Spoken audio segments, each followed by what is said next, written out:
Big breaking news জনচাৰ্চে মুহূৰ্তত সাৱধান বেদখলকাৰী পুনৰ ৰাজ্যত 5 লাখ বিঘা ভূমিত চলিব চৰকাৰে উচ্ছেদ চলাব 5 লাখ বিঘা ভূমিত চলিব উচ্ছেদ কাইলৈ মুখ্যমন্ত্ৰী ৰূপে শপত গ্ৰহণ কৰিব ডক্টৰ হিমন্ত বিশ্ব শৰ্মাই তাৰ পিছতে নতুন চৰকাৰ গঠনৰ পিছতে আৰম্ভ হ'ব একচন অবৈধ বাংলাদেশী সাৱধান অবৈধ বেদখলকাৰী কেতিয়া কঠোৰ সকিৰে প্ৰদান কৰা হৈছে মুখ্যমন্ত্ৰীৰ ফালৰ পৰা জনাই আছো মুহূৰ্তত বিগ ব্ৰেকিং মুহূৰ্তত জনাই আছো এগ্ৰে ৰাজ্যত চলিব উচ্ছেদৰ মহাযজ্ঞ টাৰ্গেট 5 লাখ বিঘা ভূমি এবাৰ ৰাজ্যত শীঘ্ৰে আৰম্ভ হ'ব উচ্ছেদ মহাযজ্ঞ 5 লাখ বিঘা ভূমি বেদখলমুক্ত কৰাৰ লক্ষ্যৰে চলিব উচ্ছেদ অভিযান অবৈধ বেদখলকাৰীৰ তালিকা সাজু কৰিছে আৰক্ষীৰ ফালৰ পৰা বেদখলকাৰী সাৰি যাব নোৱাৰিব কঠোৰ ব্যৱস্থা গ্ৰহণ কৰা হ'ব চৰকাৰী আৰু বনভূমি উদ্ধাৰৰ বাবে সাজু হৈ পৰিছে ৰাজ্য চৰকাৰ ৰাজ্যৰ চৰকাৰী ভূমিত যিসকলে অবৈধ বেদখলকাৰী আছে অবৈধ বেদখলকাৰী কবলৰ প্ৰমুক্ত হ'ব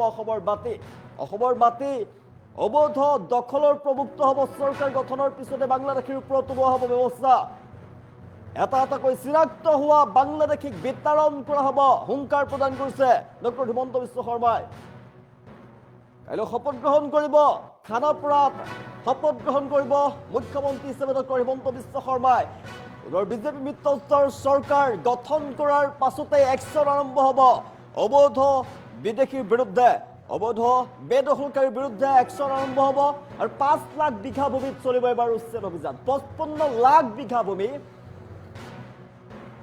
ইতিমধ্যে বেদখলকাৰীৰ কবলত আছে 1.5 লাখ বিঘা ভূমি ইতিমধ্যে বেদখলমুক্ত কৰিছে হিমন্ত চৰকাৰৰ দিনত পুনৰ কাইলৈ শপত গ্ৰহণ কৰাৰ পাছতে চৰকাৰ গঠন কৰাৰ পাছতে পুনৰ 5 লাখ বিঘা ভূমি বেদখলমুক্ত কৰাৰ কথা ঘোষণা কৰিছে ডক্টৰ হিমন্ত বিশ্ব শৰ্মাই কাইলৈ নতুন চৰকাৰে শপত গ্ৰহণ কৰিব মুখ্যমন্ত্ৰী হিচাপে কাইলৈ শপত গ্ৰহণ কৰাৰ পাছতে আৰম্ভ হ'ব একচন অবৈধ বাংলাদেশী সাৱধান অবৈধ বেদখলকাৰী সাৱধান অবৈধ বেদখলকাৰীৰ বিৰুদ্ধে কঠোৰ ব্যৱস্থা গ্ৰহণ কৰিব প্ৰশাসনক নিৰ্দেশনা দিয়াৰ লগে লগে একচন আৰম্ভ হ'ব চৰকাৰী ভূমিত যিসকলে বেদখল কৰি ৰাখিছে দীৰ্ঘদিনৰ পৰা চৰকাৰী ভূমি চৰণীয়া পথাৰ বনভূমিত যিসকলে বেদখল কৰি ৰাখিছে সত্তৰ ভূমিত যিসকলে বেদখল কৰি ৰাখিছে তেওঁলোকক জলাশয়ত যিসকলে বেদখল কৰি ৰাখিছে তেওঁলোকৰ বিৰুদ্ধে ব্যৱস্থা গ্ৰহণ কৰা হ'ব আৰু একচন আৰম্ভ কৰিব বিজেপি চৰকাৰে চৰকাৰে শীঘ্ৰে ৰাজ্যত চলিব উচ্ছেদৰ মহাযজ্ঞ পুনৰ 5 লাখ বিঘা ভূমি বেদখলমুক্ত কৰাৰ লক্ষ্যৰে চলিব এবাৰ উচ্ছেদ অভিযান বেদখলকাৰীৰ তালিকা ইতিমধ্যে সাজু কৰা হৈছে চৰকাৰী আৰু বনভূমি উদ্ধাৰৰ বাবে সাজু হৈ পৰিছে ৰাজ্য চৰকাৰ বিগত সময়ত দেখিবলৈ পোৱা গৈছিল 1.5 লাখৰো অধিক বিঘা ভূমি বেদখলমুক্ত কৰিছে চৰকাৰে আৰু পুনৰ যিহেতু বেদখলকাৰীৰ কবলত 55 লাখ বিঘা ভূমি আছে তাৰ ভিতৰত পুনৰ এবাৰ টাৰ্গেট কৰি লোৱা হৈছে 5 লাখ বিঘা ভূমি 5 লাখ বিঘা ভূমি বেদখলকাৰীৰ কবলৰ পৰা উদ্ধাৰ কৰিব এবাৰ চৰকাৰে শপত গ্ৰহণ কৰাৰ পাছতে নতুন চৰকাৰ গঠন কৰাৰ পাছতে বিজেপি মিত্ৰজোঁটৰ চৰকাৰ গঠনৰ পাছতে আৰম্ভ হ'ব একচন মুখ্যমন্ত্ৰী ৰূপে শপত গ্ৰহণ কৰাৰ পাছত ডক্টৰ হিমন্ত বিশ্ব শৰ্মাই কঠোৰ একচন ল'ব বেদখলকাৰীৰ বিৰুদ্ধে চৰকাৰ গঠনৰ পিছতে বাংলাদেশীৰ ওপৰতো ব্যৱস্থা গ্ৰহণ কৰা হ'ব এটা এটাকৈ চিনাক্ত হোৱা বাংলাদেশীক বিতৰণ কৰা হ'ব কোনো বাংলাদেশী সাৰি যাব নোৱাৰিব যিসকলে অবৈধভাৱে অসমত বসবাস কৰি আছে তেওঁলোকক চিনাক্ত কৰা হ'ব এটা এটাকৈ চিনাক্ত কৰি তেওঁলোকক কাটাতাৰৰ বাহিৰলৈ পঠাই দিয়া হ'ব বাংলাদেশলৈ খেদি পঠিওৱা হ'ব বুলি হুংকাৰ প্ৰদান কৰিছে সাৱধান বেদখলকাৰী আৰু সাৱধান বাংলাদেশী জনাইছো অবৈধ বেদখলকাৰীৰ বিৰুদ্ধে অবৈধ বাংলাদেশীৰ বিৰুদ্ধে পুনৰ একচন আৰম্ভ হ'ব কাইলৈ শপত গ্ৰহণ কৰাৰ পাছতে কাইলৈ পুনৰ বিজেপি মিত্ৰজোঁটৰ চৰকাৰে শপত গ্ৰহণ কৰিব কাইলৈ মুখ্যমন্ত্ৰী হিচাপে পুনৰবাৰ ডক্টৰ হিমন্ত বিশ্ব শৰ্মাই শপত গ্ৰহণ কৰিব চৰকাৰ গঠনৰ পাছতে একচন আৰম্ভ হ'ব অবৈধ বাংলাদেশীৰ বিৰুদ্ধে একচন আৰম্ভ হ'ব অবৈধ বেদখলকাৰীৰ বিৰুদ্ধে একচন আৰম্ভ হ'ব দীৰ্ঘদিনৰ পৰা বছৰ ধৰি যিসকলে চৰকাৰী ভূমি যিসকলে বনভূমি সত্ৰৰ মাটি মন্দিৰৰ মাটি বেদখল কৰি ৰাখিছে যিসকলে ভূচৰণীয়া পথাৰত বেদখল কৰি ৰাখিছে সেই বেদখলকাৰীৰ বিৰুদ্ধে একচন আৰম্ভ হ'ব যিসকল অবৈধ বাংলাদেশী অসমত ঘূৰি ফুৰিছে তেওঁলোকক এটা এটাকৈ চিনাক্ত কৰা হ'ব আৰু এটা এটাকৈ চিনাক্ত কৰি খেদি পঠিওৱা হ'ব অবৈধ বাংলাদেশীৰ বিৰুদ্ধে কঠোৰ ব্যৱস্থা গ্ৰহণ কৰিব বিজেপি চৰকাৰে এই ৰাজ্যত চলিব উচ্ছেদ জনাই আছে এবাৰ 5 লাখ বিঘা ভূমি বেদখলমুক্ত কৰাৰ লক্ষ্য বান্ধি লৈছে বিজেপি চৰকাৰে 5 লাখ বিঘা ভূমি পুনৰ বেদখলমুক্ত কৰিব আৰু মুখ্যমন্ত্ৰী হিচাপে শপত গ্ৰহণ কৰাৰ পাছতে একশ্যন আৰম্ভ হ'ব। মুখ্যমন্ত্ৰী হিচাপে শপত গ্ৰহণ কৰাৰ পাছতেই ডক্টৰ হিমন্ত বিশ্ব শৰ্মাই নিৰ্দেশ দিয়াৰ পাছতে একশ্যন আৰম্ভ হ'ব। জিলাই জিলাই প্ৰশাসনে ইতিমধ্যে সাজু হৈ আছে। প্ৰশাসনে একশ্যন আৰম্ভ কৰিব। উজনি, নামনি, মধ্য অসম, উত্তৰ অসম, বৰাক, ব্ৰহ্মপুত্ৰ চবতে চলিব উচ্ছেদ আৰু শীঘ্ৰে উচ্ছেদ অভিযান চলিব। জনাই আছো কাইলৈ শপত গ্ৰহণ কৰাৰ পাছতে নতুন চৰকাৰ গঠন কৰাৰ পাছতে একশ্যন আৰম্ভ হ'ব। অবৈধ বাংলাদেশীৰ বিৰুদ্ধে, অবৈধ বেদখলকাৰীৰ বিৰুদ্ধে একশ্যন আৰম্ভ হ'ব। বেদখলমুক্ত কৰা হ'ব 5 লাখ বিঘা ভূমি। জনাইছো ইতিমধ্যে 55 লাখৰো বিঘা ভূমি বেদখলকাৰীৰ কবলত আছে।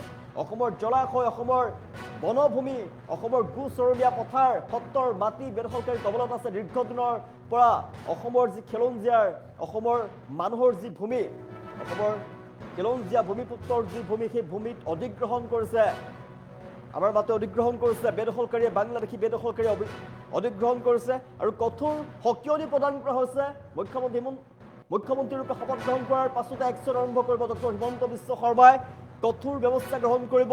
একশ্যন আৰম্ভ হ'ব অবৈধ বেদখলকাৰীৰ বিৰুদ্ধে, অবৈধ বাংলাদেশীৰ বিৰুদ্ধে।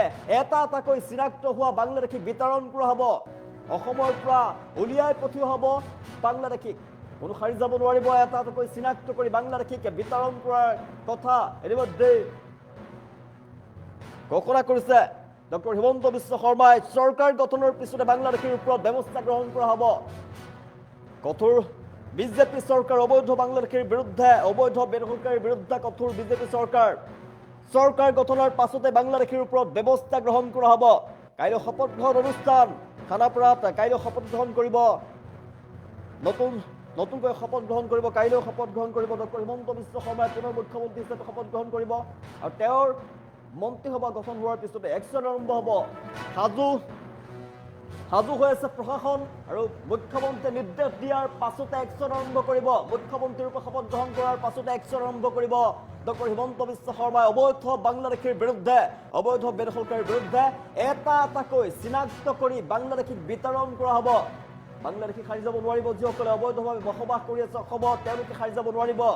আৰু যিসকলে চৰকাৰী ভূমি, বনভূমিত অধিগ্ৰহণ কৰি তেওঁলোকে দীৰ্ঘদিনৰ পৰা বছৰ বছৰ ধৰি বসবাস কৰি আছে, খেতি পথাৰ কৰি আছে, তেওঁলোকে খেতি বাতি কৰি আছে আৰু তেওঁলোক সাৰি যাব নোৱাৰিব।